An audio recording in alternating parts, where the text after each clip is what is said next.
where the ground could liquefy during an earthquake. And I care about these people a lot, so I put together an article about earthquake liquefaction dangers. And this covers California, Oregon, and Washington. I think we have more coming. My earthquake kitty is kind of active again tonight.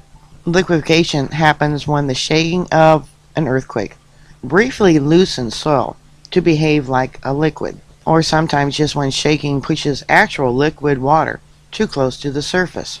Here's an image of a car that actually sank when the ground became liquefied, and then it returned to its normal state.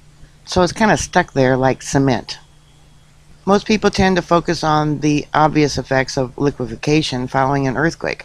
This is understandable as they can be widespread and, as the photo below shows, quite dramatic. However, it is also important to understand why, when an earthquake happens, the ground can turn into a slurry, a soup.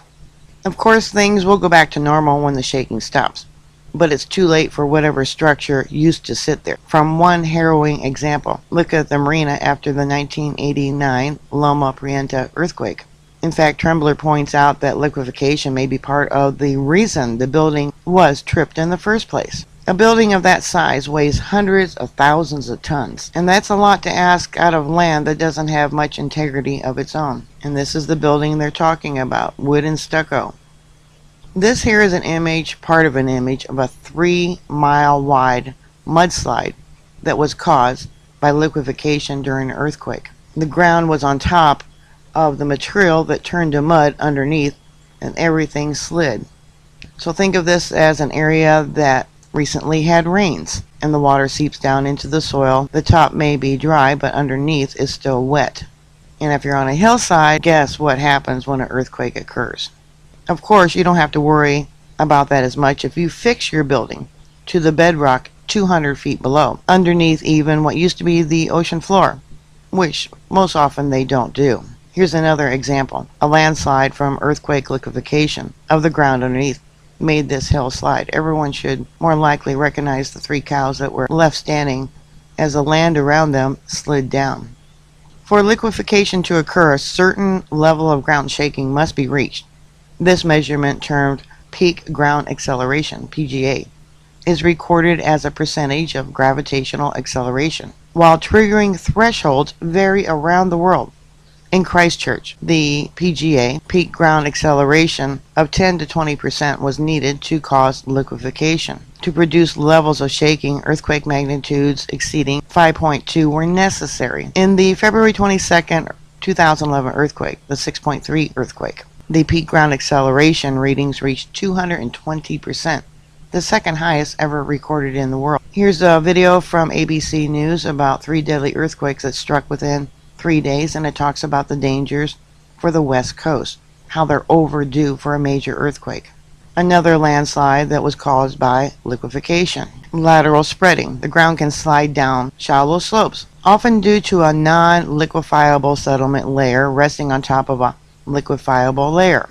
When this happens, large cracks can open up as the non-liquefiable layer is torn apart. Sand blows. A buried liquefiable layer can be forced upward due to pressure, causing it to erupt to the surface.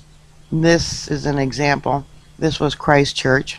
These are all individual spots where the sand blew out of the soil, but it has also been recorded on the New Madrid fault line. Sand blows like these were a common sight around Christchurch following large earthquakes in the Canterbury region. So the land turns to liquid, the liquid comes up. Here you can see pockets of the liquid. Then it returns to its normal state, like cement. They're going to have to do some work to get that truck out. A final question to ask is, where does liquefaction happen?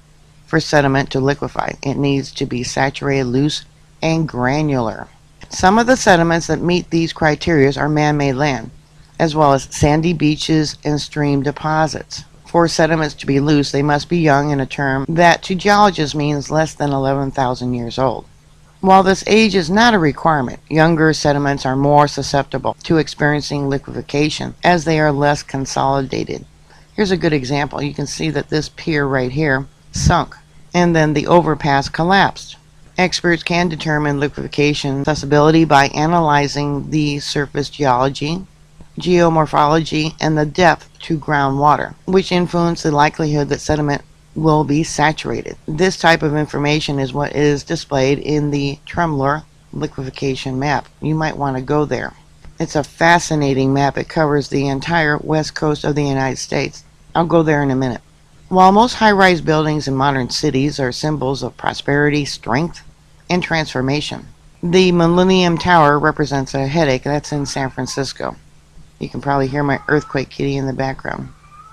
New findings by an independent contractor discovered that since the building's completion in 2009, it has sunk 16 inches and tilted 2 inches to the northwest. While this is alarming and exceeds expectations of builders, it is not necessarily unexpected given the building's location. All the dark areas are highly susceptible to liquefaction. The purple a little bit less, and then the other areas even less. Here's an example of a road that the ground underneath it liquefied, creating these huge cracks. One of the possible factors, in addition to normal settlement, which could influence the building's subsidence, is the soil itself and the liquefaction susceptibility of the area. The blue pin in the Templar map above is in an area of very high liquefaction susceptibility. And there's the location. It's like right in here somewhere. This category is often reserved for man-made fill, which is what the Millennium Tower rests on. Originally, when they had the 1909 earthquake, they added land by taking all the debris from the 1909 earthquake there in San Francisco and dumped it into areas and made new land. Man-made fill is highly susceptible to liquefaction because it is unconsolidated, young, and in the case of San Francisco was placed in areas that were once submerged bay floor. This means that the area could be saturated the majority of the time. Highly liquefiable soil can become unstable if it experiences changing in loading, such as when a large building is erected. According to reports in the San Francisco Chronicle, to cut costs, the Millennium Building was anchored using a concrete slab and 80-foot piles into dense sand rather than into bedrock 200 feet deep. Additionally, the Millennium Tower is made of concrete, which is very heavy, combined with the man-made fill surrounding the building, and you have a potential problem. It's one of the tallest buildings in the area. Can you imagine the damage, the depth, when it falls over and collapses during an earthquake? I'll give you a link to this map. This is the Trembler map. It shows you all the recent earthquakes. You can click on it and show you how strong they were. You can make it smaller or larger by clicking the plus or minus arrow on the left-hand side. Take the little flag there, put it wherever you want, and it'll tell you the percentage, the hazard risk of that area. I find it easier to make the map as large as possible.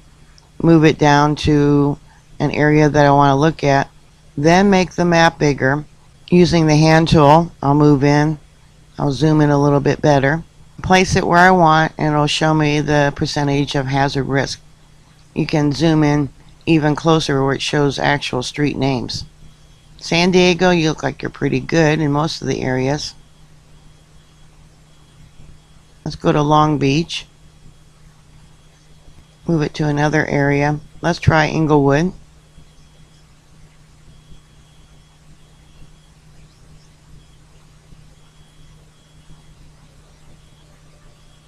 There it is by Ventura. Santa Barbara. I'll go in a little closer.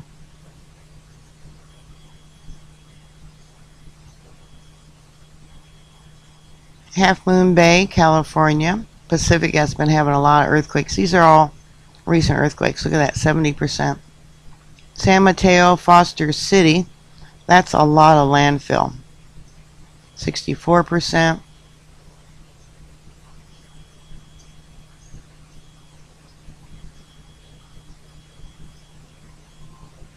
Yeah, 66%. You can also type in an address here. I'm going to go to Northridge Drive in Daly City. 70%. I'm going to show you something. It doesn't really show here on this map, but this is basically the ocean cliff. And these are all houses that were built along the cliffside of the road. Many of them have already fallen off into the ocean. This area I am very familiar with. I used to live over here. There's a Buddhist church over here. Part of the parking lot was swallowed up. Over here is a path going down the cliff. Yeah, it used to be houses all through here. And we'll come down farther. See, there's houses missing there. Used to be houses here. They're gone now from landslides. Eureka, California. We'll go up the coast here. Down by Quincy, they just recently had an earthquake there, which was a 1.3.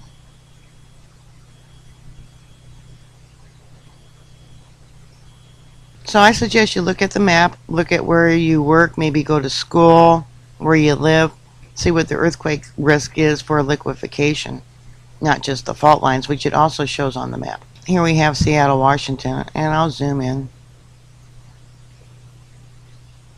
It shows you all the streets and some of the names.